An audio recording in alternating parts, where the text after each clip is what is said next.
we're gonna go ahead and start. That way, I am going to share my screen. That way, you can people later on can look at that. Okay, so let me go ahead share the screen.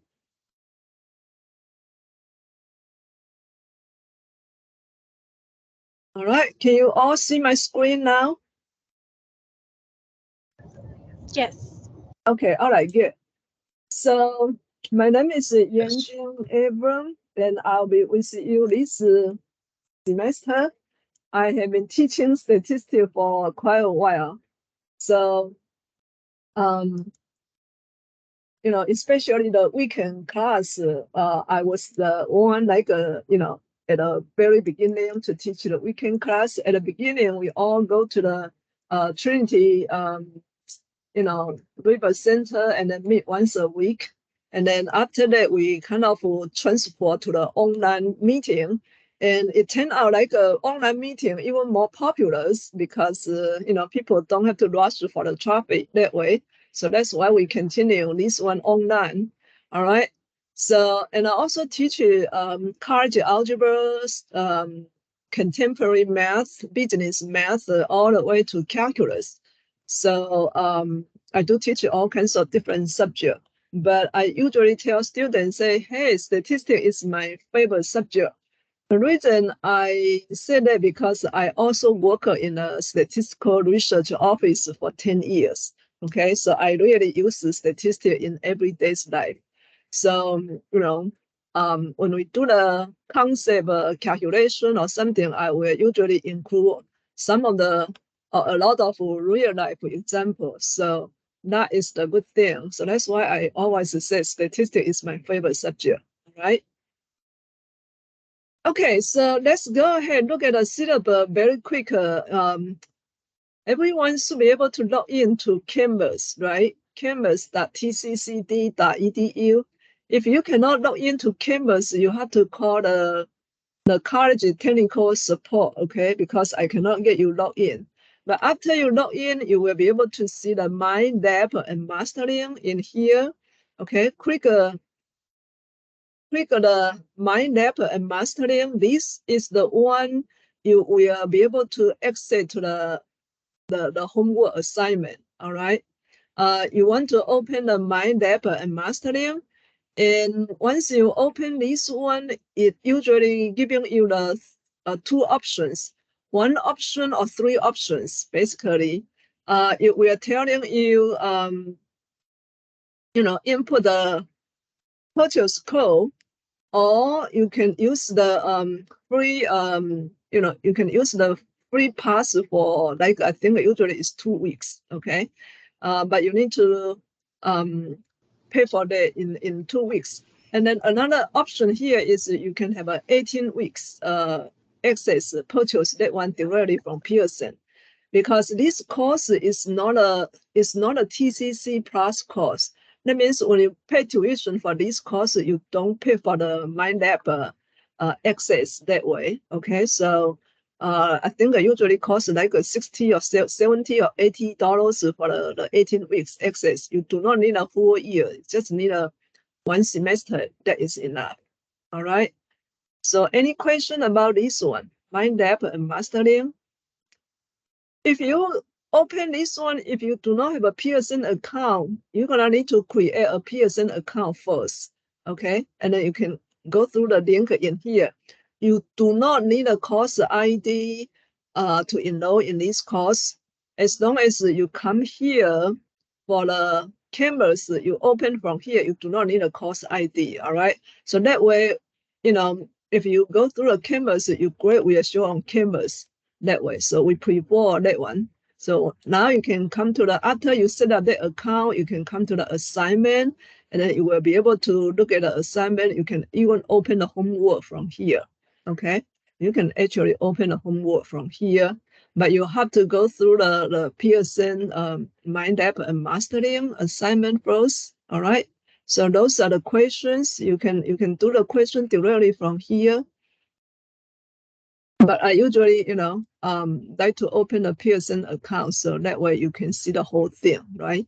That kind of thing. Okay, you can go to the MindApp and mastering, and then that way you can student link. You can start all assignment in here. Okay, so you can enter the assignment, and then you can see all the assignment in here already with the different due days. All right.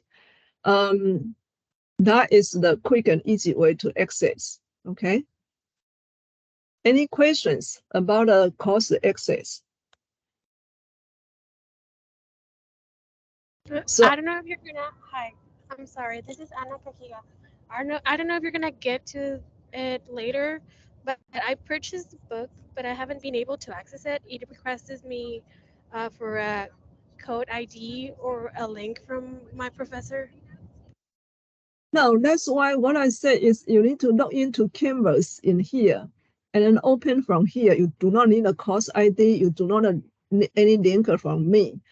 That kind of thing. If you need a link, you need a course ID, you went to the wrong place. Okay, so that will work for the book as well. Yes. You buy the book, you also buy the course, the access code, right? It gave me an access code. Yes. Yeah. So you after you open this one, it will have three options. One option is use the temporary one, which is expire in 14 days. I don't usually recommend that one, but if someone waiting for the financial aid, you can use that one. And then, once you get a financial aid, you purchase that, because 14 days, if you don't update that, it might lose the assignment that you have complete that way. All right. And then the other one is purchase directly online. And then the third option is you input your code. If you already have a code already, you can input from here as well. So you do not need any additional link or any course ID from here. Okay, I understand. Thank you so much. All right, you're welcome. Okay, any other question about the access? All right, so because this course, like I keep saying earlier, this is not a TCC plus, so the access, so the tuition did not include the course MindApp access. Okay, if you in TCC plus course, the tuition they charge you, which is more than the tuition. They also include a TCC plus the tuition a little bit more. Well, usually it's 60 something more, or 70. I don't know how much difference, but they already include the MindApp math access. Okay, but if you buy it directly from Pearson in here, the price is I think it's pretty much the same. All right, and the college charge you and the price you buy directly from here is pretty similar. All right, we're gonna go to look at the syllabus here, okay? Because that's the most time people concerned about the syllabus. When you open this one, okay, I already got some email. Some people say, well, I saw there's 6:30. What is that? All right, 6:30 to 8:30. I have another course, on the weekend. Okay, so that is the other one for the support course. Okay, the support hour is not this class gonna be start at 6:30. All right. This class is still start at 8 o'clock, okay, 8 p.m. to 9:50. So just FYI, let you know. The most important one here is the grading scale. You can come back to here, look at everything on your own. But the most important one here is the grading scale, right? Canvas eventually will show the grade automatically. So if you have an 89.5, you will show an A. But unfortunately, if you have 89.4, it's gonna be a B. All right. So sometimes you just need a little bit effort to make an A. Okay. Homework counted 24%. So make sure you really need to do the homework on time. All right. This course is an accelerate course, so it's pretty fast. So you're going to do it every day. All right. So give yourself a early Christmas present that way. All right. So our course end October, I think 14th, something like that, right? Let me see. Yeah, end of October 14th. So, that is and this is September, only 1.5 months, okay? And then you're gonna finish one college level math, so that's really big deal, all right? So make sure you stay focused. Homework counted 24%, chapter review and quiz, that is 16%, and then each unit test is 15%, all right? So homework and the review and quiz, those are 40%, and then the unit test 60%. That way they will add up with 100%, all right? So if you want to see what the unit test look like, this is the unit test, okay? Due by Monday, September 11th. In here, unit 2 gonna be due by Thursday, September 21st, and then the other unit test due by October the 5th, Thursday. Last unit test, well, I giving you kind of one more day, supposed to be due by Friday, but I giving you until the very, very last day, October the 14th. So no more extension. I only leave myself one day, Sunday. I will work on Sunday. Yeah, I leave myself one Sunday to do you grading. So the grade gonna be due by Sunday night. All right. So when I say Saturday, I already giving you all my last minute.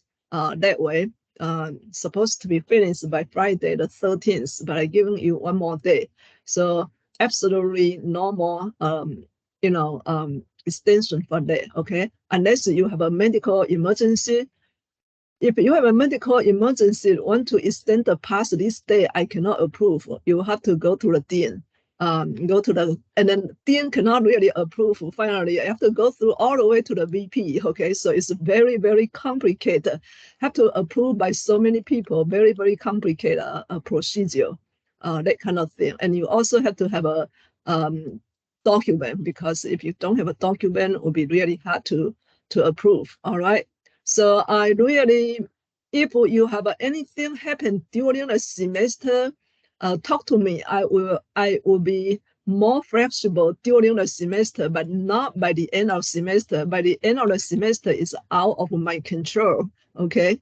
So just let you know, we can work during the semester, but you cannot wait until last minute trying to finish everything. So I really strongly recommend you to follow the schedule, all right? But if something happened during the semester, let me know, all right? I will work with you trying to get a best out from that, okay? Any questions?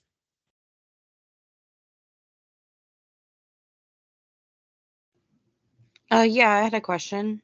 Yes. Okay, so when I'm opening up the My Lab through Pearson and I'm clicking on the assignment, it opens up like a separate window that's just blank and then triggers like a down. Then when I click on like the downloaded item, it won't let me open it. Okay, what kind of browser do you use? You might have to sometimes Safari don't work very well with this one. We recommend to use the Google Chrome or Firefox browser. I am using Chrome, Oh, and okay. yeah, it's like it's a blank screen here, and then it like triggers like download. Here's a document, a PowerPoint or something, I guess, and then I click on it, and then it won't open. Okay, if you want to stay after the class, I can, and then you can share the screen with me. I can go through that one-on-one with you. How about that? Okay. Yeah, because we want to move on, instead of the technical troubleshooting, we want to move on to the class. And then after class, if you have those technical issue, we can try to see if we can figure it out later. Okay. Okay, All thank right. you. Any other question about the course so far? Okay, how about let's go ahead, introduce yourself a little bit to the class, and then we're gonna go ahead and get started. Everyone want to go ahead and get started, just, tell your name, and then, what kind of major do you have, and how many classes you taking, something like that, all right? We have 21 people right here, so who want to go ahead? Go. Just briefly introduce yourself. Hi, I'm Sophia Sheets. This semester I have two classes actually to finish my associates for my general studies. I'm taking statistics and biology. Great, wonderful. And if you want to tell people what you do, during the week, like what kind of job you do or something, that'd be fun too. It's optional, not required. Well, at this time I'm Hello, not my working. I'm name's a stay-at-home mom. Elijah. I work in a pharmacy, taking two classes. I just actually finished my associates, and I'm going to pharmacy school next year. Oh, great, wonderful.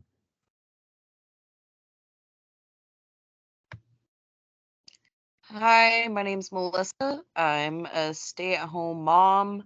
I'm taking 3 classes this semester, 2 at TCC. I'm taking statistics and American Sign Language, and then I'm also taking a literature course at UTA Arlington. This is my last class that I need to take at TCC, or that I can take at TCC, and then I'll be moving on to UTA for a bachelor's in English. All right, wonderful. Next. Hi everyone, I'm Sephora. I am taking 4 classes this semester at TCC and I'm a nursing major. All right. Hi, this is I'm Anna Edna. Castillo. Oh, go ahead, Edna. Okay, thank you. I'm Edna. I'm currently working on my ADN to BSN, RN to BSN program at UTA, and this is one of the prerequisites I needed for it. I'm working as a nurse at Baylor and taking 2 other courses this semester. All right, wonderful. I am Ana Cajiga. I work as a teaching assistant in elementary level, and I am taking this class along with other classes at Texas Women's University as part of my prerequisites to sign up for the master's in speech and language pathology. Wow, okay, great. Next. My name is Nicholas. I'm still in high school actually. I'm taking around 5 classes, not at the same time, but this semester to get an associate's. So hopefully I can get some credit for college. That's wonderful. All right. Anyone else? Hi, my name is Shayla. I'm taking 2 classes at TCC. I'm going for mental health and human services, and I work at a middle school as an attendance and PEMS clerk. All right, great. Anyone else? Hello, my name is Hilda Luna. And I am 3 classes away from my associates, and I would like to go to a pathologist and transfer to UTN. All right, wonderful. Anyone else? Hi, I'm Sue McCall.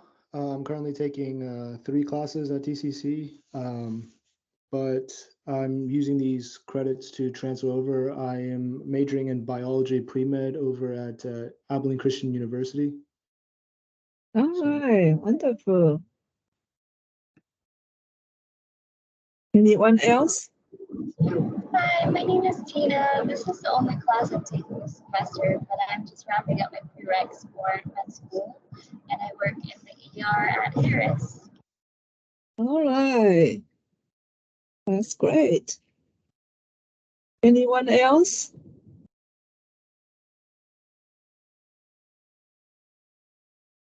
Okay, all right. So we're gonna go ahead. We're gonna jump into our chapter 1. As I said earlier, this is a accelerated course, so we are getting start that way. All right. So our first section here, our first chapter is an introduction. Okay, introduction to statistics. And then the fourth chapter is pretty simple. It's only 3 sections. But since this is the fourth level of the statistics, so we need to learn quite a bit of the concept, okay? Just to let you know, there's a lot of concept in the first 2 chapters. After the first 2 chapters, we're gonna move to more calculation than the concept. So a little bit change in here, just let you know. So I usually recommend people say, you know, you need to read a statistic textbook at least once, okay? There's a textbook in here when you do the, see, when you go to the course in here, there's a text, okay? Pearson, there's a text in here, all right? I will show you, if you go to the MindNet and Mastering course form right here, you will be able to,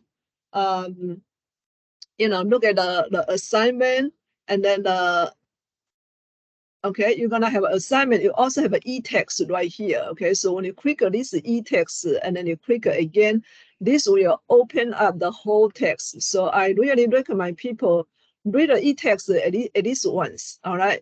Or if you have a paper one, that's, you know, you can have a paper one, but read it at least once for the text, because this one is kind of more like a, I said statistics is more like a science than the pure math, right? So if you go to the 4-year university, a lot of department, they have a separate statistical department than the pure math department, all right? So a little bit different than the algebra, pure math, that kind of thing, all right? So read a textbook once will really help.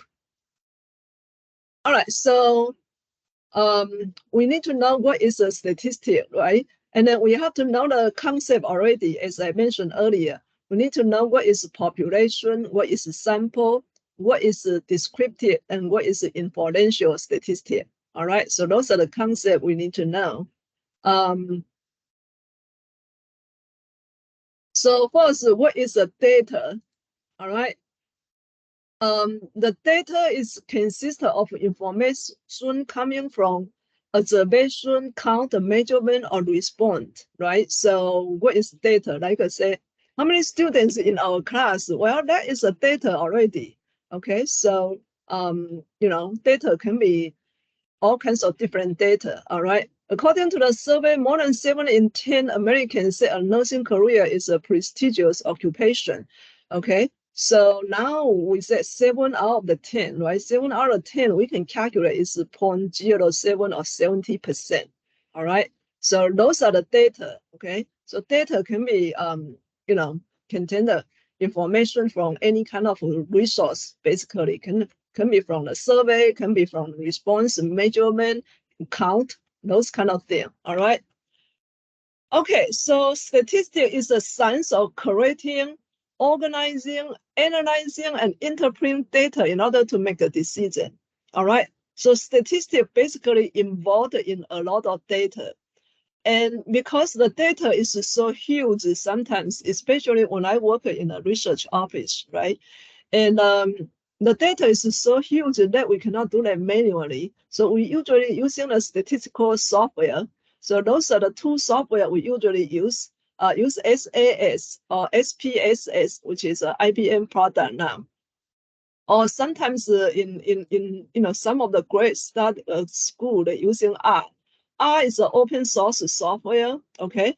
But in this course, we are not going to use any one of these, because these are the commercial software, which is a little bit more complicated to handle a huge data set, all right? Our statistical data in this class will be very, very small compared to the real world. So we are not going to use this one. We're gonna learn the concept and the procedure. So basically, in this course, we learn the concept and the formula and the procedure, all right? If you want to use those big tools, you will wait until a little bit more advanced statistics, okay? And let me see, someone trying to get in something. No, okay. All right, so so the statistic is the science, and then we need to make sure we use this data to, you know, make a decision, right? So data, usually if you don't treat those data, it's called raw data, all right? It's called raw data.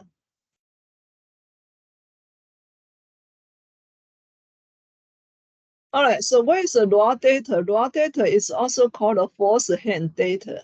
False hand data, okay? That is not treated, not manipulated. You didn't put it in any format, so those are the raw data.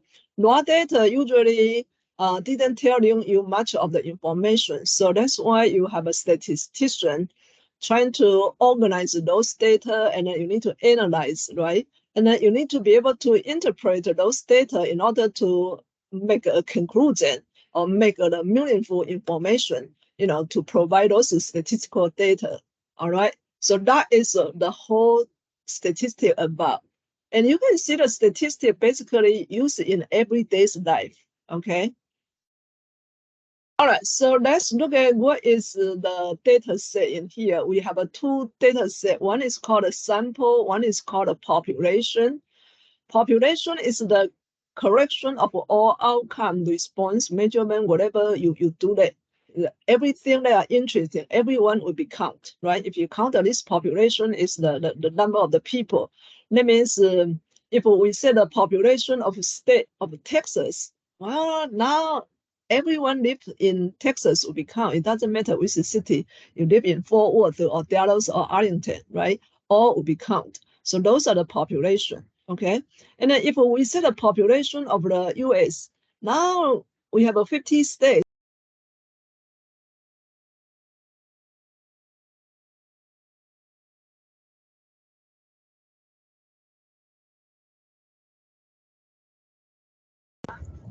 I cannot hear you. I think your microphone is muted.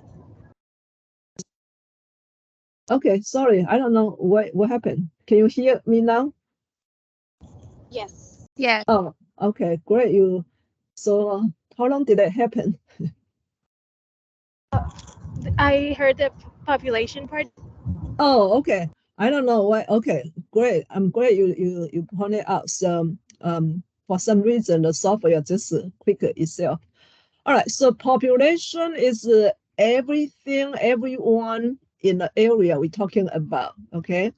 If we say the population of the Fort Worth city, so that's the entire city. It doesn't matter which street you live. Okay. If we say the population for the Texas, now will be the entire state population. Okay. It doesn't matter which city you live. And then if we say the population for the US, that means include 50 states. All right. So those are the population. If we set a population for the US, there'll be all 50 states of the people, okay? And a lot of time when we do the statistic, we cannot use the population because it's so large, it's gonna take a long time, cost a lot of money to do the, everything to everyone. So, a lot of time in statistic, we use a sample, okay? So what is a sample? Sample is a subset or a smaller portion of the population. So that is called sample, right? If you have 100 people and I cannot reach it to 100 people, I might just sample 10 or 20 of them, okay? So those are called sample. And we're gonna have a sampling technique later on. How do you choose your sample is also very, very important, okay? But statistic, we use a sample. Okay, so identify data set. We need to be able to identify a data set is a sample or a population, okay? So in a recent survey, 834 employees in US were asked if they thought their jobs were highly stressful. Of this many respondents, 517 said yes. So identify the population and a sample. Okay, so which one is a population? Which one is a sample? Can anyone tell me about it according to our definition?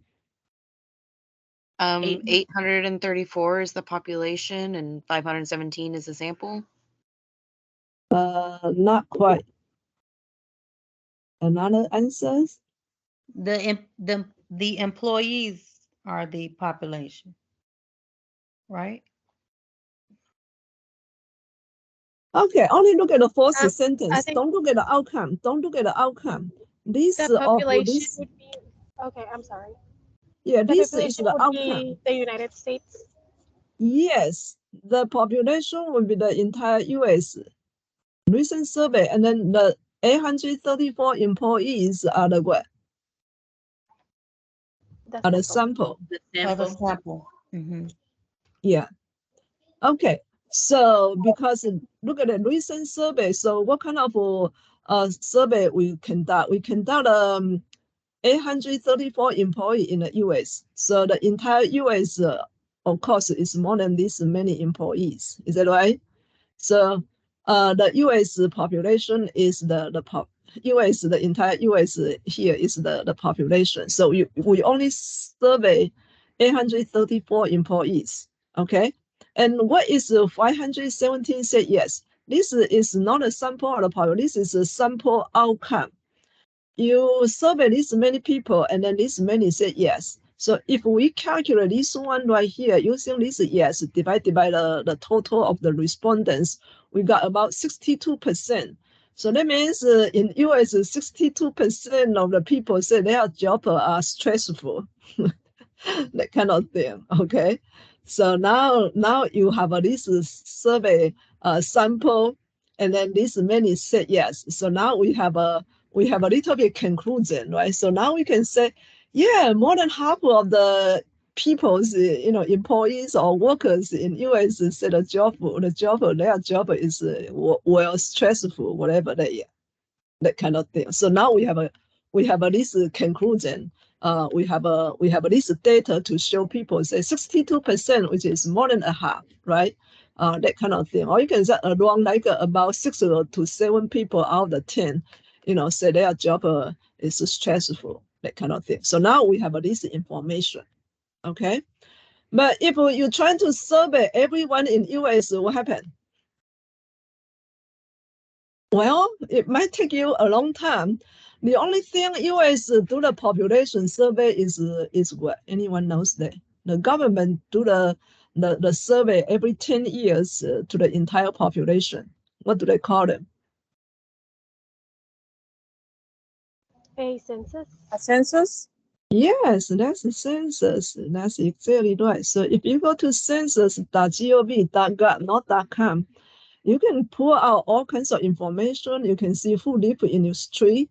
And if you want to open a McDonald's, you can see, how many McDonald's already there and what kind of area, income, characteristic. You can find all kinds of information from there. Okay, I did quite a few of the report in the past about the census, but this one take a long time to come up. Usually the census finish, you have to wait at least 6 months for the data to pop up there on the web, just for the raw data to pop up. So you can see, the census take a long time. That's using the population, okay? And they only do that every 10 years because the government spends so much money on census. That's trying to survey everyone. And this survey is also very important. The reason they don't use a sample, they have to use the population because they also involve the school funding, all those kind of government spending, they have to be as accurate as possible. Okay. All right. So when we use a sample, we usually not as accurate as population because it's a sample. Right? Any questions? Sample and population. We just learned two concepts, right? Okay. Now we're gonna have a more concept here. One is called a parameter, one is called statistic. So what is a parameter? Parameter is a numerical description of a population. I usually say, people say, you just look at the PMP, right? This is kind of the statistical name we use to describe the population. And the statistical name we use to describe a sample is called statistic, okay? So these both are the numerical description. This is just described for the sample in here, all right? Average age of all people in the United States, okay? And this is the parameter because all people in US, right? So that's the parameter, okay? Average age of people from a sample of 3 states. All right, so this is a statistic because this is from sample of 3 states, okay? So when we say statistic is used to describe the sample, all right? When we say the parameter is used to describe the entire population. So there's a little bit difference in here. So that's why we have to know what is the sample, what is the population, okay? All right, so look at this one right here. A survey of several hundred colleges, students, athletes in US found that during the season of their sport, the average time spent on athlete by student athlete is 50 hours per week. Oh, that's a lot. That's more than 40 hours of working week, right? That kind of thing. So describe whether the number whether each number describe the population parameter or the sample statistic. Okay, so a survey of several hundred college student athletes in the US.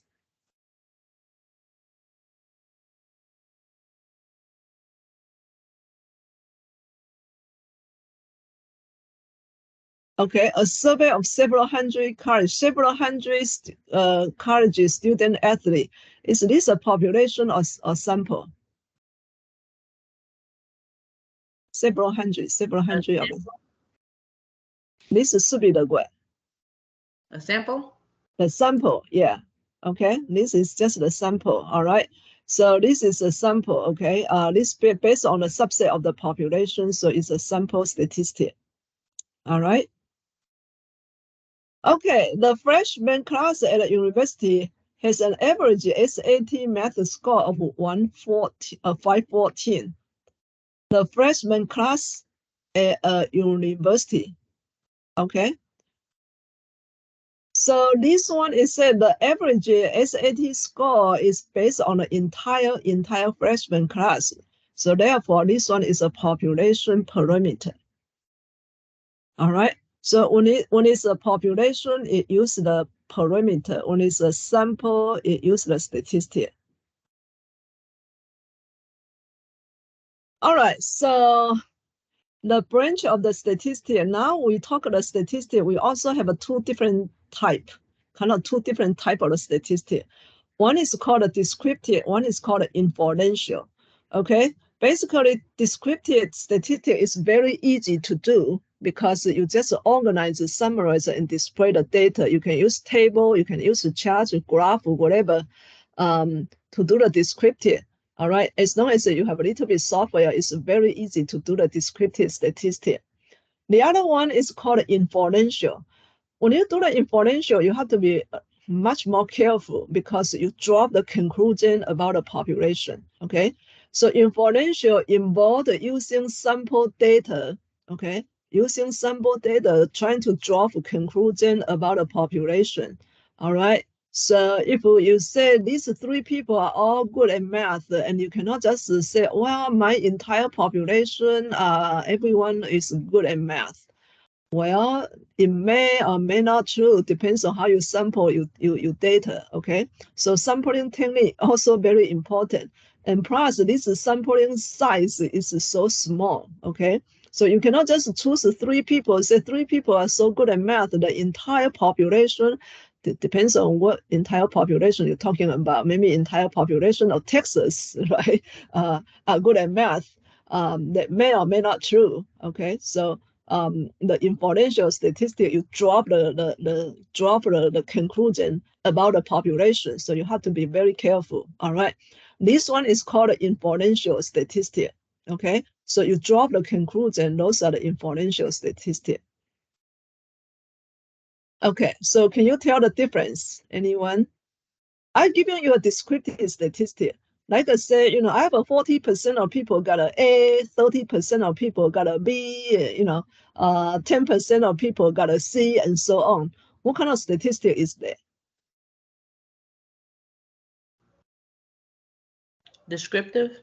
Descriptive, exactly, because I just based on the data, I don't do any conclusion. All right. 40% people got an A, 30% of people got a B, and things like that. Those are just really do a little bit calculation from the data. I do not make any conclusion. All right, so those are the descriptive. Okay, but if I say, you know, female did better in statistics than male, that may or may not be true. But those are the inferential statistics because I dropped the conclusion. Okay, so just that you know the difference of these two concepts. Any questions? Okay, so look at this one right here. A study of 2,560 US adults from a funded of adults not using the internet. 23% are from household earning less than 30,000 annually. Okay, so that means if not online, so looks like a low income people, more low income people, right? More if well, I'm trying to make a conclusion already. Okay, so all right, let's stick with this one. 23% from household earning less than 30,000 annually is showing this data. So what kind of statistic is that? We have a 23%, 12%, 6%, 3%. What kind of statistic is this?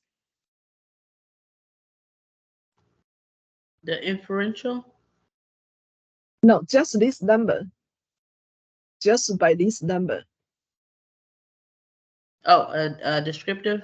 Yeah, just by this number is the descriptive.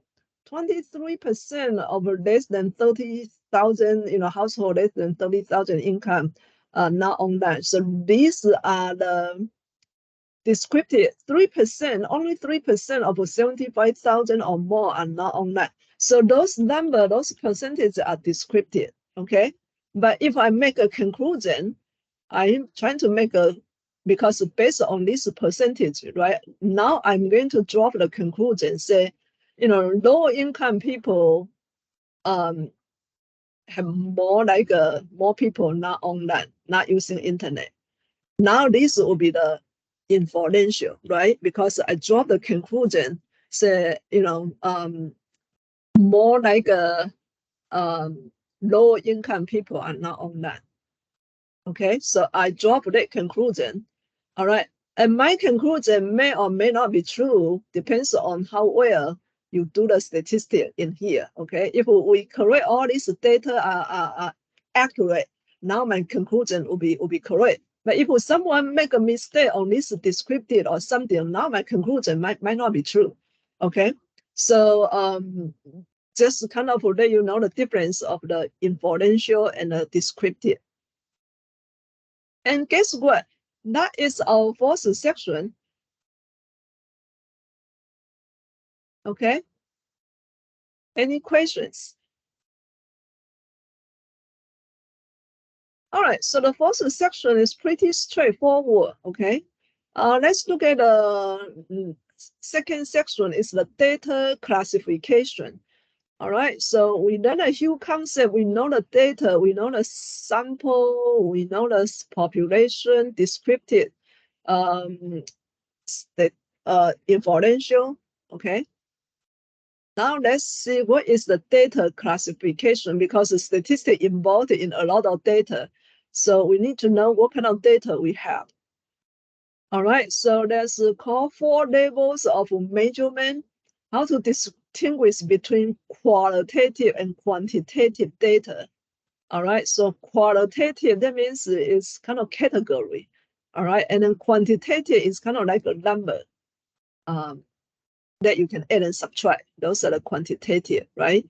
And then we're gonna need to classify 4 levels of the measurement. We usually like to use this is NOIR.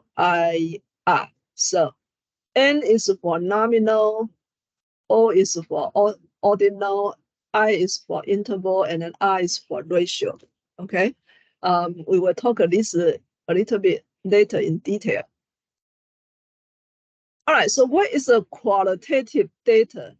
This consists of attribute, label, or non-numerical entrance, right? Like an eye color.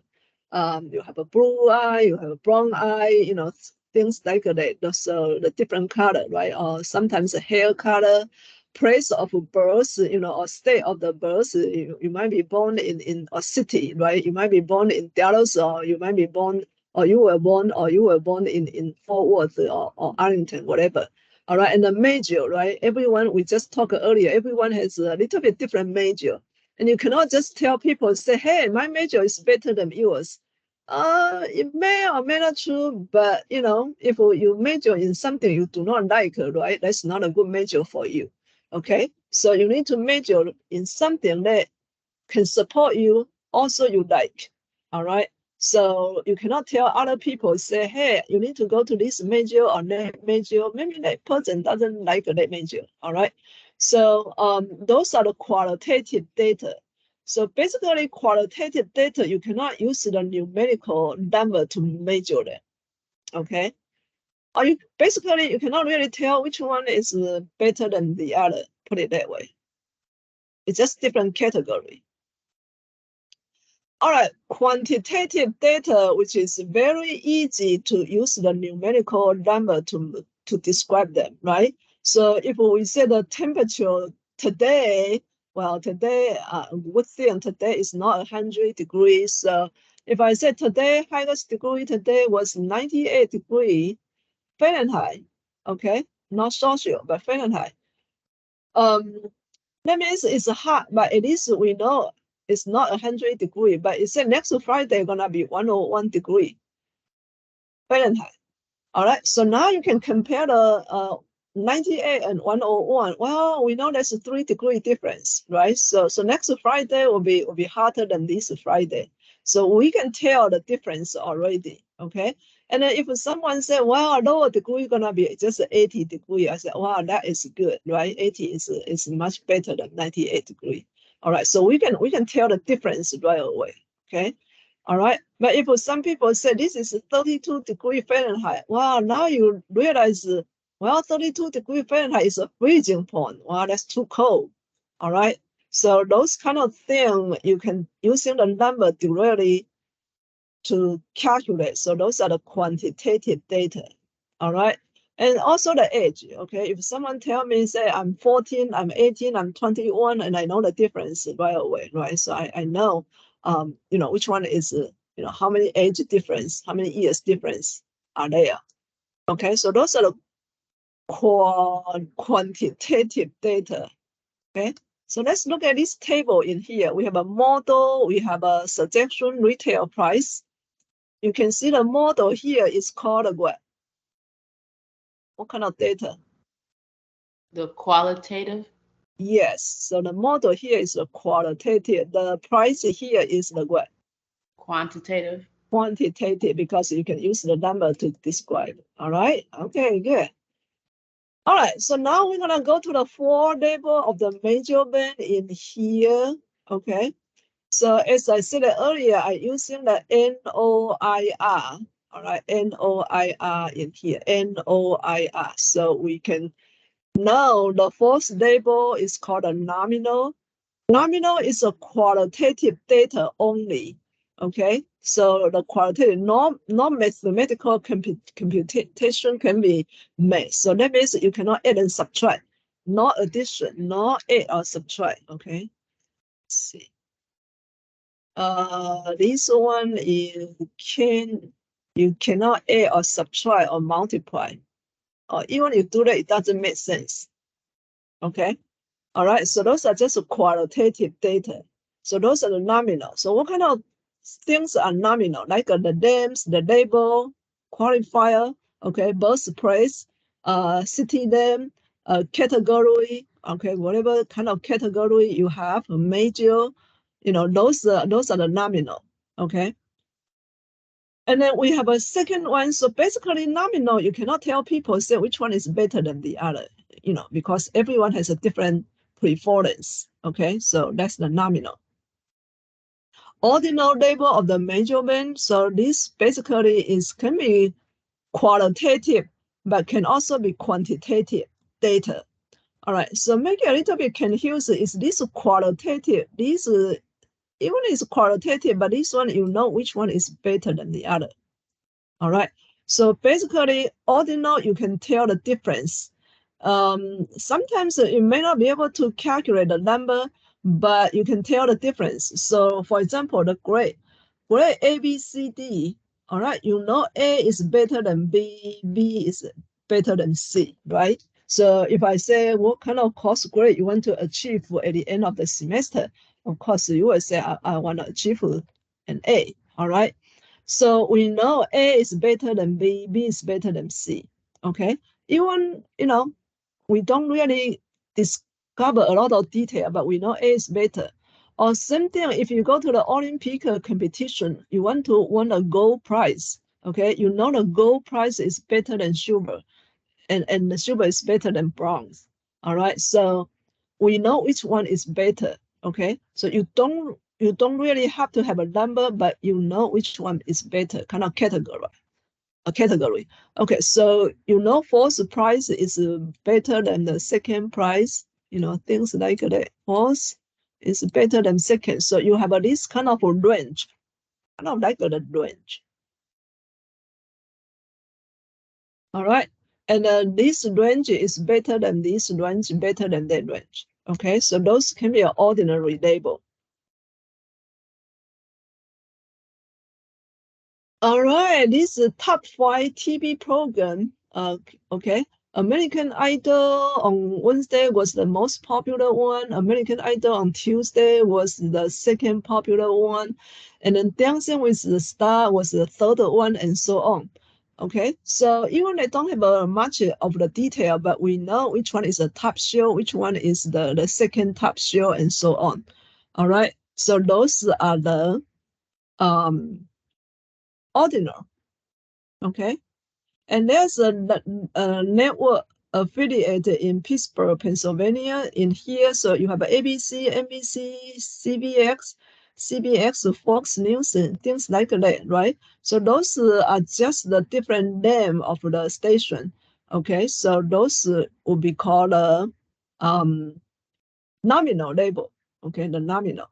And then this ranking here, this will be the ordinal label of the major band. Okay, any question before we move to the next two? Can we identify these two differences between these two?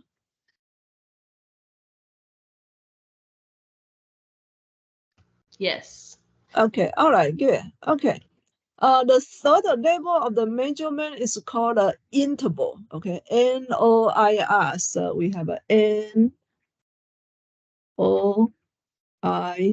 N is for the nominal, O is ordinal, I is the interval. So we are in a third one called interval. Interval label of the measurement usually is a quantitative data, okay? And the data can put in an order, you can do the calculation, you know the difference, that kind of thing, okay? So the difference, the calculation, the number calculation really making sense, okay? If I tell you today is 98 degrees Fahrenheit, and then tomorrow, gonna be 102 degrees Fahrenheit, things like that. So now you know the difference, okay? You know the difference. The difference here is 4 degrees, 4 degree difference. All right, so you can calculate difference, and okay, tomorrow will be hotter than today, things like that, okay? All right, so the difference between data entry is meaningful, okay? And then we can also say this can be ordered, right? We also know 108 is less than 102, okay? 102 is greater than 98, using the math symbol to express them, right? So basically, this data, you can add and subtract, you can also multiply. The only thing of the difference of this interval and the ratio is the highest level of the measurement, okay? Ratio, you can also add and subtract, you also can multiply. The difference of ratio and the interval here is the zero, consider the zero. All right, so how we treat the zeros in an interval label and a ratio label. Let's make it an easy one first. The ratio label of the measurement zero means a real zero. Okay, a real zero. So if I say I'm going to volunteer this weekend, all right? If I say I'm going to volunteer this weekend, that means the pay will be 0. So otherwise you don't call it volunteer, all right? So that is a real 0, okay?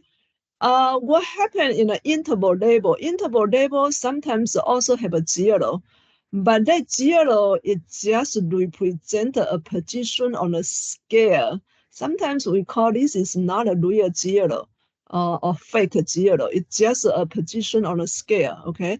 Not an inherent 0. 0 does not imply none, okay? So this is sometimes a little bit extra in here. So basically, when we usually like a temperature, all right? When we say temperature degree, if I said 0 degree Fahrenheit, all right, 0 degree Fahrenheit usually is negative 15 degrees Celsius, all right? If I say freezing point, okay, so what is my freezing point? Anyone know what is a freezing point? Freezing point. All right, what's the freezing point here? Okay, freezing point in Fahrenheit is what? 32 degrees Fahrenheit is a freezing point, okay? But if I translate this one into Celsius, okay, it's 0 degrees Celsius. 0 degrees Celsius. 0 degrees Celsius is a freezing point. All right, so what does this 0 mean? Well, you know, look at it. I have a 0 right here. I also have a 0 right here. 2 of them are 0 because I use a different unit. It means something different. All right, this is 0 degree Fahrenheit. 0 degree Fahrenheit actually is negative 15 degrees Celsius. If I said a 0 degree Celsius is a freezing point, right? 0 degrees Celsius actually is 32 degrees Fahrenheit. It doesn't matter which 0 you use. Temperature still there, okay? Temperature still there. Then this temperature, you read this temperature as 0 because you read in a Celsius degree. All right, you read this degree as 0 because you read this one in Fahrenheit. Okay, and this one is below freezing point that way. All right, so this 0, you know, look at it. When I change a different unit, this 0 is kind of changed. So we call this is kind of a little bit like a fake 0, not a real 0. That's one way to explain this one.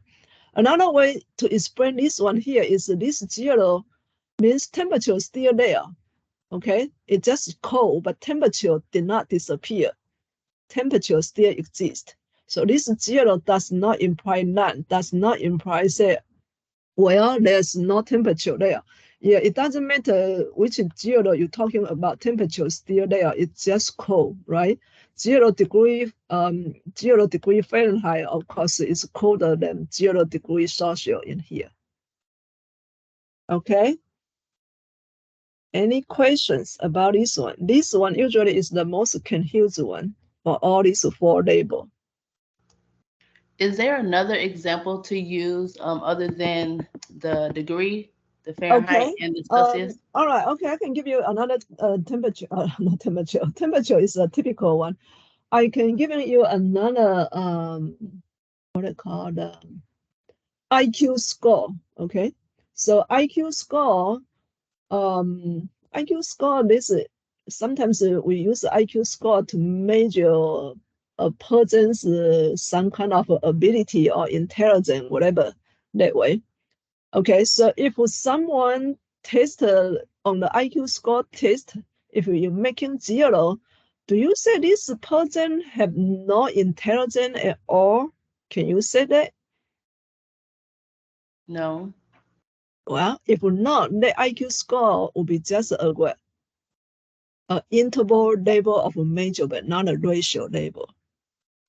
Okay. Does that make sense? Yeah, I get it like that now. Right, because you know this person determine. might bumble on the test, but this person certainly, I'm sure this person have other ability, intelligence as well, right? So the IQ score low, IQ score 0 doesn't mean this person doesn't have any intelligence at all. Okay. So those are called the interval label of the measurement. Okay. All right. Okay, good. All right. So that is basically, look at this summary for all these 4 labels of the measurement, right? Ordinal, nominal. Nominal is the most basic one. You pretty much put the data in a category only. There's no ranking, no addition, subtraction can be made from the nominal. Ordinal, you also put the data in a category. Now this one you can tell like arrange in order, so you know which category is which range, kind of like the range, which range is better than the other range, but you cannot add and subtract in the ordinal. Okay. Interval and ratio, you both can add and subtract, but you know, and still making sense, right? And you know exactly which number is better than the other. That way, even IQ score is an interval, but if someone tell people, you know, like Einstein said, they have a 140 IQ score, so we know that person is smart, right? Average people's IQ score is 100, but if you have a IQ score more than 120, we say, well, yeah, that kind of smarter, you know, a person. So we know we can add and subtract. That one still making sense. The difference here is the interval. You don't have a real 0. You know, this real 0 is kind of a position in a scale, or sometimes we call a fake 0. All right. Ratio 0 say, yeah, this textbook costs nothing, right? So it costs $0. So what does this textbook cost $0 mean? That means you don't have to pay any dime or any penny in there. So those are the real 0. Okay. So those are the ratio label. All right. Okay, so we just finished 2 sections already. So let's look at what is 1.3, which is data correction and experimental design. This section, if you want to do the project, usually in this short, if I have a 16-week class, I usually, you know, ask people to do a project that way, because 16 weeks, you know, they got enough time. After they learn the concept, they still have a time to correct the data, do the statistical analysis. But our this 7 weeks is pretty short, so I don't really require you to do any project that way, because we don't have time. By the time we finish the concept, it's pretty much the end of the semester. All right. But this section will be good for the project if some people trying to do the project in here, right? So data correction, and then you know, experimental design, those kind of things. So how do you design a statistical study and distinguish between the observation and the experimental? But even we don't do the project, we still need to understand those concepts, okay? And then how do you correct the data? You can do the survey, or you can do a simulation, okay? You can do the online survey, you can do the paper survey, you can do the in-person survey. We have some students in the past going to the grocery store, right, and do the survey, you know. And some people work in a dentist's office, they already got the patient's data, they use those data, of course, they took the patient's name out. That way, we are not interested in a particular patient's information. They're just trying to use those to do the report. Okay, or you can simulate that way. All right. And then how do you do the sample? Remember, statistics use a lot of sample, right? So what kind of sampling technique you use? We don't want to create a bias sample. All right. So that is also an important part. Okay, so in order to design a statistical study, first you have to identify the variable of interest. So I usually tell people, say, this is your topic. You have to choose a topic, right? If you are major in the medical area, you might choose a medical area. If you're interested in sport, you can use the athletes, you know, topic, you know, things like that. So, you know, you have to identify the topic, right? And then trying to see develop a detailed plan for collecting data. If you like this subject, you have to know how you're gonna collect the data that way. And of course, you use the sample. You can use the population if it's possible, but most of the time we're gonna just use the sample. Okay, that kind of thing. And of course, you go to collect the data. After you collect data, you usually need to do a little bit descriptive statistics first. So the descriptive give people the information about your data, all right? Like I said, the age group or the gender or maybe the major or whatever data you have. So do a little bit descriptive statistics, all right? Let people get familiar with your data first. And then you're using the statistical analysis, and then to make the inferential statistic, right? So in order to make the inferential statistic, you have to learn the statistic technique we're gonna learn later on, and then do the statistical analysis so you can make a conclusion about your survey, about your project, right? And then at the very end, you need to identify any possible errors. Okay, so next time when people do similar project to yours, they can avoid those trying to eliminate those errors as possible. So that will be a good practice for design a survey, design a statistical study that way. All right, so one thing of the observation study, that means you only watch, okay? You observe the characteristic of the interesting part of the population. That means you don't do anything different, okay? You just measure. Research measure the amount of the time people spend doing valuable activities, like paid work, childcare, socializing, right? So some people say, yeah, I will go to the gym every week, every day, but do I get a statistic class grade improve? Well, I say that is my observation. If you spend too much time in the gym, don't spend enough time in statistics, you probably won't do well, right? So that's my observation. That's a kind of a saying that way, all right? So, but I don't do anything different. I didn't say, oh, you got more homework or you got less homework, right? I didn't change anything. I just observe, right? If people tell me, say, I go to gym every day, we do need to exercise. But if you go to gym every day, but not doing the statistic every day, that might be, in my observation, I might make a different conclusion, right? So those are the observation study, okay? That means you only watch. You don't do anything different to that person. All right, experiment, that means you treat something different, okay? The treatment is applied to part of the population called a treatment group, right? And then another one, you don't do anything, is another part of the population, maybe used as called a control group, okay? In which no treatment is applied. All right, so this one usually in FDA, right? The Federal Drug and Food Administration, they're trying to see which drug is effective. All right, so they usually let people, one group of the people taking the medicine, one group of people, do not take the medicine, and give them the sugar pill. The sugar pill sometimes called a placebo, right? And then they're trying to see, the drug is effective or not. Okay, so they have a control group or they have a treatment group. And sometimes the patient, they don't really know which group they will assign.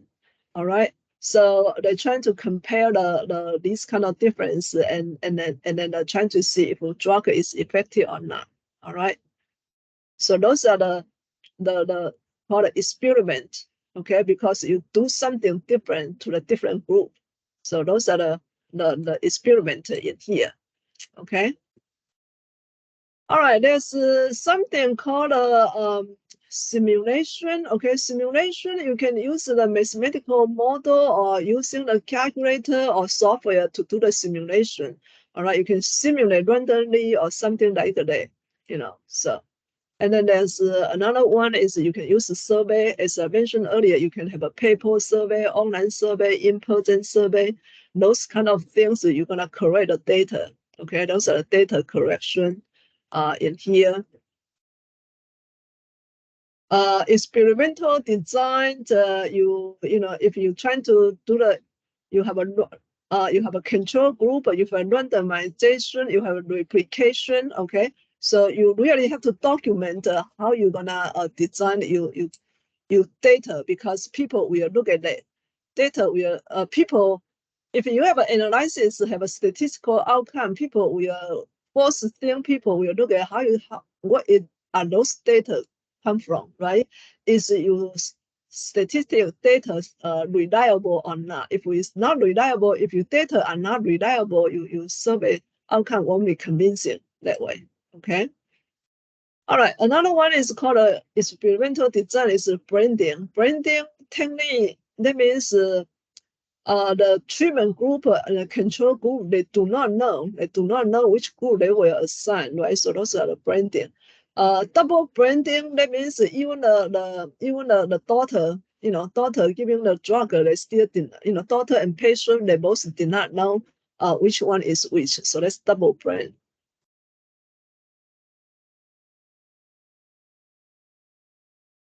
All right, so the experimental design, you have a random randomization, complete randomization, random block design, those kind of things. We don't really using the experimental design that much in here. If you want to, like I said, we not require you to do the project, so we're gonna skip that a little bit. We're gonna jump to the most important one here, is called a sampling technique. Okay, sampling technique is the key thing for this section. All right, this will be the one on the test, sampling technique. Sensor is a count or measure of the entire population. We talked that earlier, right? Sampling is a count or measure part of the population that is most commonly used in statistics. So that means if you have a sampling error, what happens? The sampling error is the difference between the result of the sample and the result from the entire population. So that's why census do not use the sample. Census, they want to use the entire population. All right. So they're trying to minimize the mistake, the error that way. All right. So if we sample not representative, if the sample we choose, the data we choose from the population is not good, the entire analysis won't be good. Okay, so that's why sampling technique is very, very important. All right, and the first one is called a simple random sample. Okay, simple random sample, that means every possible sample of the same size has the same chance of being selected. That means every member of the population has an equal chance of being selected. All right, so those are the simple random sample, which is a good technique. Okay, this one is a good technique as well. A simple random sample is a good technique. Okay. That means you can assign, what is a simple random sample? You can assign everyone a number, right? Like if I have 100 students or 100 classes, everyone sample a number, and then you just randomly go to the big pool, drop 1, 2, or 3 number. So those are the simple random. Okay, so simple random, the good news is everyone has an equal chance of being selected. The bad thing here is sometimes, if I want to select 2 female, 2 male students, okay, it's kind of very hard to have a simple random sample. You're gonna come out exactly 2 male and 2 female. All right. So that's why we move on to the other technique here is called stratify. Okay, let's see, what is a stratify? All right, so this is stratify technique here is you separate into group first, divide the population into group first, okay? And then you go to each group to randomly choose a sample from each group. All right. So for example, if I have this population here, I have a low income, I have a middle income, I have high income of the population, right? That usually how we group people that way. So if I have a 60% of the population are in the middle one, only 10% of the people in the high income. And I also have a 30% of the people in the lower income.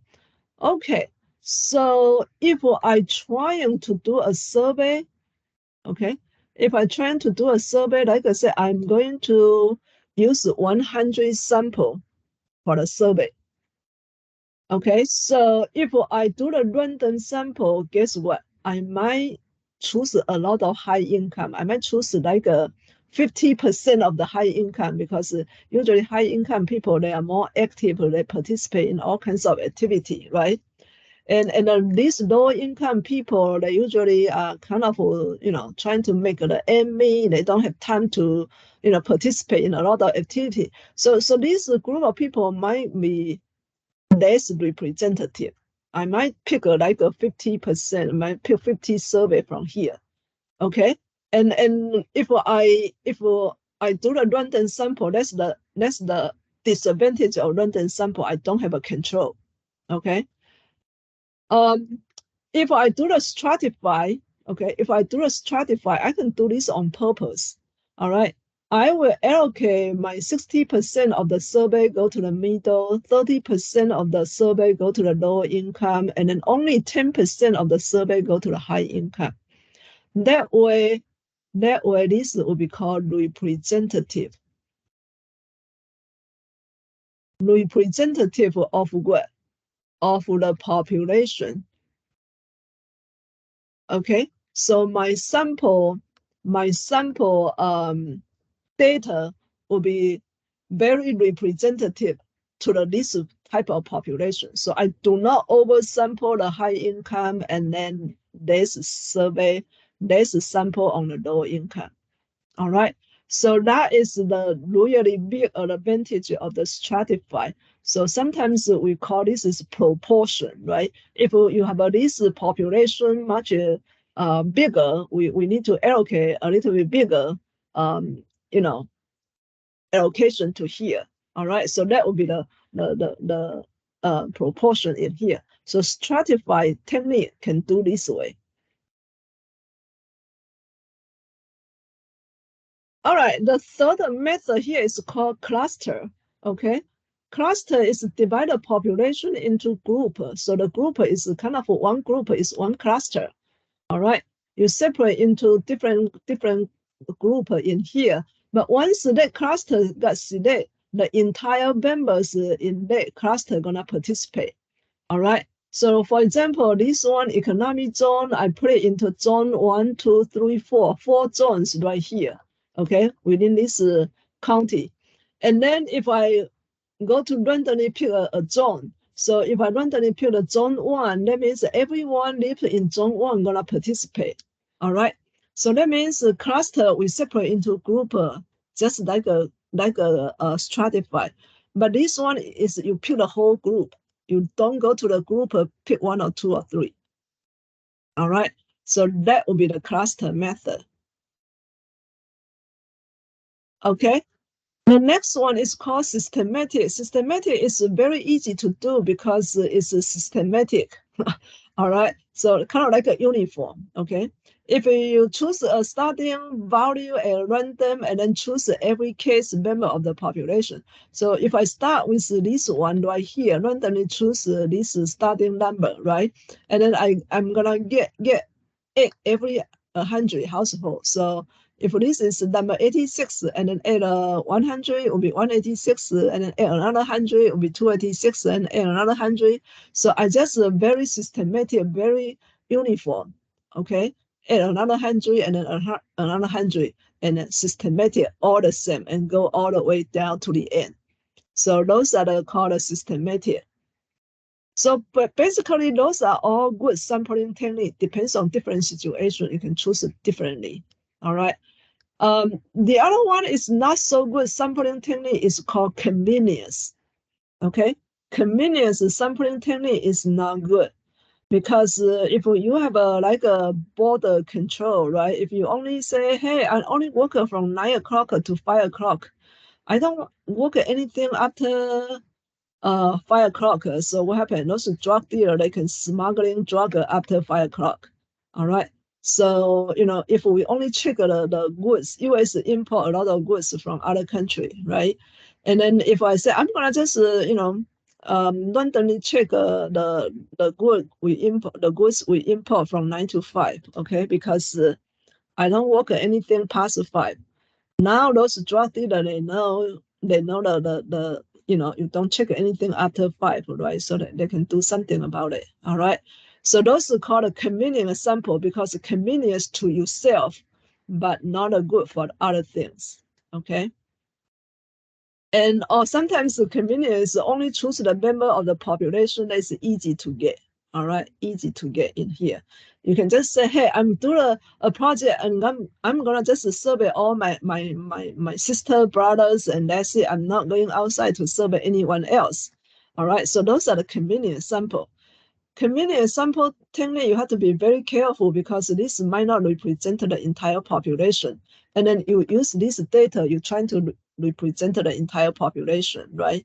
So that kind of leads to the called bias study, not recommend, okay? Because you sample not good, so it will cause a bias study that way. All right, so that is pretty much about this chapter. Chapter 1 is all about a concept. Anyone has any questions? So basically today and tomorrow, you're gonna need to finish this chapter 1, okay? Monday is a holiday, so if you want to use the holiday, that's fine. But you know, basically today and tomorrow, you need to finish these 3 sections, all right? And then we cannot stop right there. We also need to move on to the 2.1. So I'm gonna go ahead giving you a little bit start of the 2.1 because we almost run out of time for today. So I just want to give you a heads up on the chapter 2. Chapter 2, you're gonna start doing a little bit calculation, but not a lot. You can tell chapter 1, we don't do any calculation, okay? Frequency distribution and a graph. So frequency distribution, you need to start doing the calculation, calculate the frequency, okay? The first 2 chapters still most of the concept, but this one a little bit frequency distribution. So how to construct frequency distribution include limit, mean point, relative frequency, cumulative, and boundary. So now you got more concept in here. And what is a polygon? What is an Ozai? What is a histogram? All right, so that's why I recommend to read the textbook at least once because got quite a bit of the concept in here. So let's do that one by one in here. How do you construct a frequency distribution? Like I said, we have a 30 student in a class, right? And then the text 1 right here, we have a 30 people's grade, okay? When I submit a grade, of course, I submit everyone's grade, but the president don't really like to look at everyone's grade. So what the president like to look at is how many people make an A, right? How many people make a B? How many people make a C, all right? Instead of looking at everyone's grade, that's what the president likes to look. So you have to, for 30 people, right? If for 30 people, you need to go to counter how many people making an A. Like I said, if we have a 30 people and then 10 people making an A and then 10 people making a B, 10 people making a C, you know, for example, right? You have to go to count, okay? So those are the frequency. And then we're gonna do a graph, okay? So, and then we're gonna, you know, find out all kinds of different names in here. Okay. All right. So look at this frequency distribution. This is called a table. All right. And this a table here, we have a 1, 2, 3, 4, 5, 6 group. Okay. Each group, this one is called from 1 to 5, 6 to 10. All right. And then how many people between 1 to 5? We got 5 people between 1 to 5, right? And then 8 people between 6 and 10. So 5, 8, 6, 8, 5, 4. These are called frequency. We're using F for the frequency. Okay. All right, and then this is called classes. Classes is called a group. Okay, we have a 6th group. This is called a 4th class. The 4th group is the 4th class. All right, and then this one you can call is the 2nd class. This is a 3rd class. This is a 4th class, right? Is the 5th class and the 6th class and so on. All right, so this is kind of like a class. Okay, and the class, we have a class interval. Okay, the class interval, and then we're gonna also have a class width. All right, on the left side here is called a lower class limit. On the right side is called an upper class limit. So this is a 4th class. Lower class limit is 1. Upper class for the 4th class will be 5. Okay, and then if I look at the 2nd class, my 2nd class lower class limit is 6. My 2nd class upper class will be 10.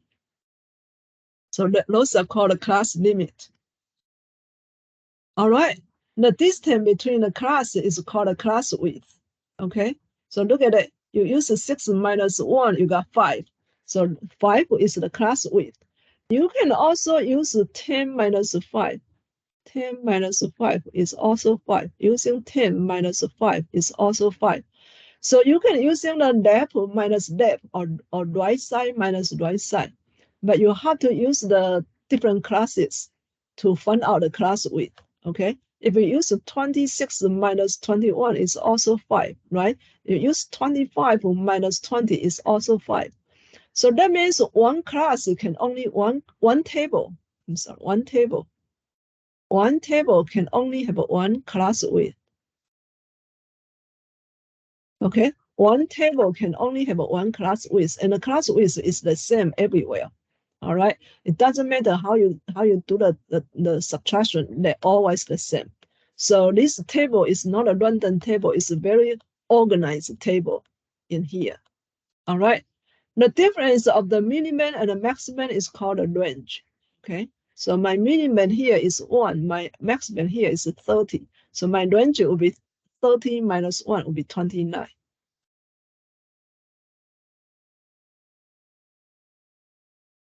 All right, so we usually need to construct a frequency distribution.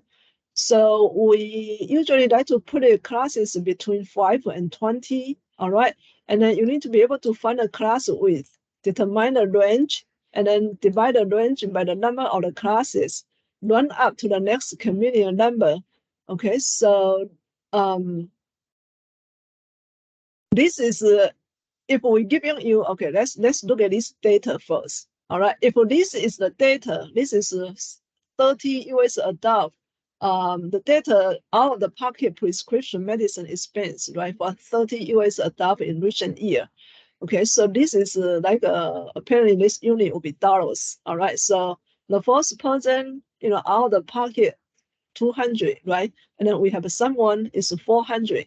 Okay, so what is the range? Range, that means what is the maximum, what is the minimum. All right, using the highest one minus the lowest one. Okay, my highest one looks like a 40 or 405. Look at it. I just found there's a 405 right here. Okay, so 405 is my maximum. Let's see, and what is the minimum?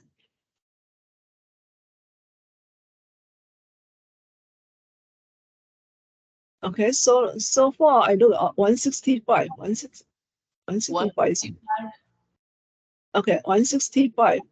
All right, so my range. Wouldn't it be 155? Oh, that's a 155. Okay, all right, yeah, 155. Okay, all right. So you need to go to find out the minimum and the maximum. All right. So the range here. Okay, so the highest one is 405. The minimum is 155. So your range here is 250. Okay, your range here is 250. Range we're using R.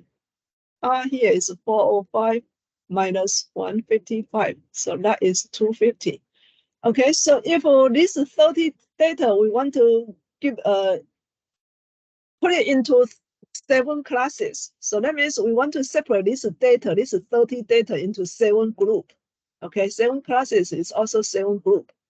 How do I arrange this one? So I'm gonna need to calculate the class width. Okay, class width. So what is my class width? My class width need to using a range divided by the number of the classes. So my range is 250 divided by 7. We have a 35.71. So we need to round up, always round up to 36. All right. So how do I do this table in here? Now I can go to do this table. My minimum is 155. Okay. And then this is my lower class limit. All right. I do not know my upper class limit in here. My upper class limit, I don't know. But I am going to look at my next lower class limit. I add a class width. So I add 36. So this 36 will be 191. Okay, so if I know this 191, my next label here, this will be 190 because you don't want to repeat. All right, now my next one, I add 36 again, so that's 7, 2, 2, 2 to 7. And then I know this one will be 2 to 6. Okay, so you keep going until you reach 7. The reason you need to round up because my highest one is 405. I have to be able to cover my last number. Have to be greater than or equal to 405. I cannot be less than or equal. I cannot be less than 405, right? Because I need 7 classes. All right.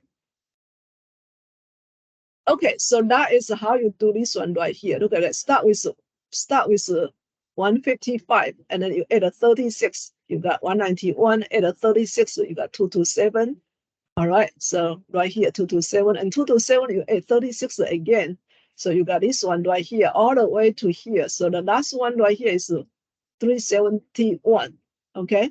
And then this one, 190, you can tell this is 191. So next one, this is 190. This is 227, so this should be 226, something like that. All right, you can kind of just do like that in here. And then sometimes you say, how do I calculate my last one? Well, my last one, you use 370 plus 36 because you do not need another group in here. So this added together will be 406. So that is how you calculate your last one. All right. So 406 is greater than 405. So that way we can have everything covered. Now we're gonna go to do the frequency, right? How many between 155 to 190? So we need to go to do the tally to calculate this frequency in here, right? You can go to do this tally in here. So how do you do the tally? Well, if you look at a data and then put a 1 bar right here, okay? For example, if you have a data, the first data is 200, right? So where the 200 go? 200 should be going to this one right here, the second class. So I put a bar in the second class in here, all right? And then go through this for everything in here, and then until you finish the table, and then you can come back to counter this tally. All right, this tally will be 3, 2, 5, 6, 7, 4, 3, and right here, okay? That is how you count the frequency in here. All right, now you can see we start doing the calculation. Okay, how do I determine the beam point? Okay, the beam point of the class is using the lower class limit plus the upper class limit divided by 2. All right, so the beam point in here, 155 plus 190 divided by 2, beam point of a class. So that means it's the middle of that class. All right, 155 plus 190 divided by 2, that's the beam point of that class. All right. The good news is you only need to calculate the first beam point because the second beam point, the difference will be equal to the class width. So you can just use this one at a 36 and so on. All right, and then you can get a beam point for every class. Okay, now there's another concept here called relative frequency. Relative frequency, you have to use a frequency divided by the total. Okay, this sample size is the total. All right, and the total, sometimes we're using this big sigma, Greek letter, big sigma. sigma f. All right. Relative frequency is kind of like a percentage. You can think it's a percent. All right. If I tell you, say, we have 5 people making an A in a class, what does that 5 mean? Is it 5 out of the 100 or 5 out of the 10? Okay, if I have 5 people making an A out of the 10 people, that is 50%, right? It's much better than 5 people making 5 out of the 100 will be only 5%. All right, so you need to use the frequency divided by the total, that giving you the relative frequency or the percentage. Okay, and then we also have a cumulative frequency. Cumulative, that means you keep adding up together until the end. All right, the last number is equal to the sample size n. So that's accumulate all together all the way down. All right. Okay, so let's look at this one right here. How do we calculate this table, cumulative and the relative frequency? So this is the class we have earlier, right? So that is the class. This one is the class in here, and then we have a frequency, and then we're gonna calculate the beam point. As I mentioned earlier, you don't have to calculate this beam point one by one. You can just calculate the first beam point, and at 36, you can get the next one, okay? But relative frequency, you do need to calculate one by one, all right? So 3 divided by total, which is 30, okay? Give you 0.1, and then each one divided by the total, giving you the relative frequency, all right? And then this is a cumulative. Cumulative, you always keep adding. So the cumulative frequency for the first class, I don't have anything to accumulate, so that's still 3. But the second class, I already have 2 more in here, so I need to have using this 3 add 2 more, you get a 5, right? And then 5, I have another 5 right here, so I need to add them together to get a 10. 10 plus 6 here, you got a 16. 16 plus this one in here, you got 23, and then we have to keep going. All right. I think that was a little bit more earlier. Okay. Yeah, so that is this one right here. All right, the beam point, the relative frequency, and the cumulative frequency in here. Okay, so if you add this, okay. All right, a little bit graph in here. So graph of the frequency distribution, I think, let me see if we have enough time to go through this first section. It's more than what I'm trying to do. All right, okay, we can finish that. Frequency histogram. Okay, this is a bar graph, and what is a frequency histogram? It's a bar graph without a gap. All right, so this kind of bar graph without a gap is called the histogram. Okay, if you look at this histogram, I can kind of think this looks like a roughly symmetry, right? Not perfect, but roughly symmetry, because this is kind of going up and then coming down. Put a little bit more inside. A little bit data, a little bit kind of going up and then coming down that way. So roughly symmetry. All right. So those are the data we're gonna have. We prefer that data on. All right. And then the class boundary. So because the consecutive bar of the histogram must touch. Okay. So you using the class boundary instead of the class limit. So now we also have to now calculate what is class boundary. All right. Construct frequency histogram. We use the class boundary in here. So the class boundary, you usually just add or subtract 0.5.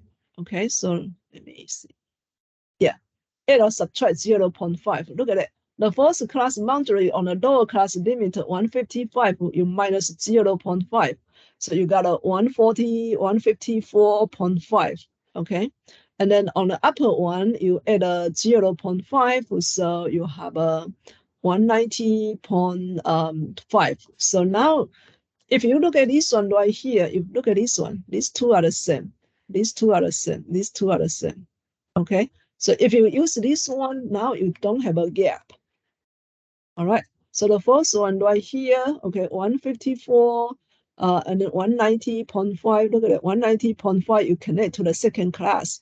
And then this second class, you connect to the third class. All right, connect to the third class. So those are the graph without a gap. So those are histogram. Okay. Frequency polygon. Okay, so what is a polygon? Polygon basically is a line graph. This is a line graph. A line graph is called a frequency polygon. All right, a line graph, you just extend the, one to the left, after this is just the data point. Okay, and then after this data point, you extend the one to the left, one to the right, and you don't have anything on the left or on the right. So that's starting and ending at 0. So those are line graph is called polygon. Okay, so look at this one right here. If I want to construct a polygon, I will just make a 3. First class is 3, right? So where's the 3? 3 is right here. Okay, so that's the first point. The second point is 2. So 2 is right here. All right. And using the class beam point for the horizontal line. Vertical line is always a frequency. So this one using the beam point. So that's why we need to calculate the beam point. And then we just extend the one to the left, one to the right. And we don't have anything.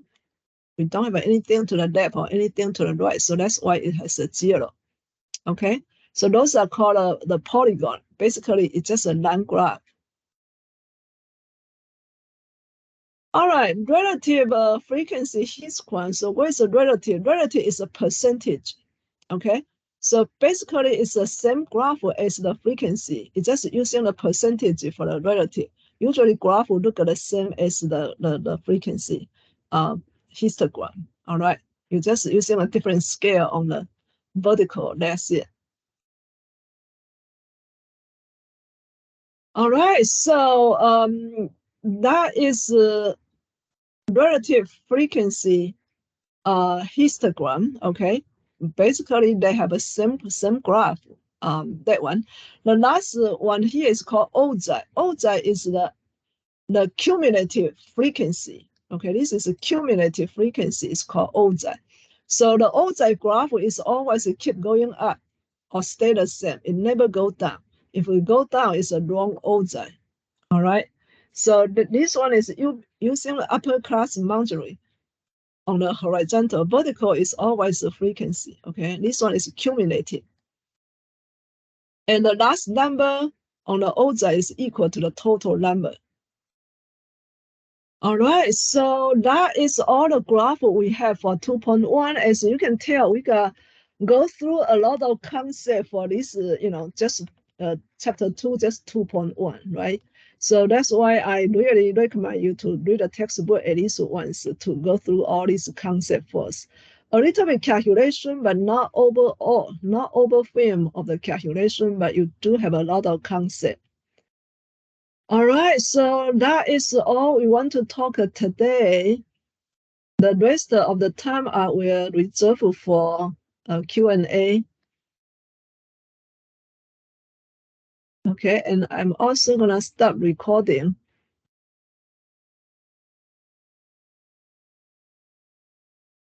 Any questions?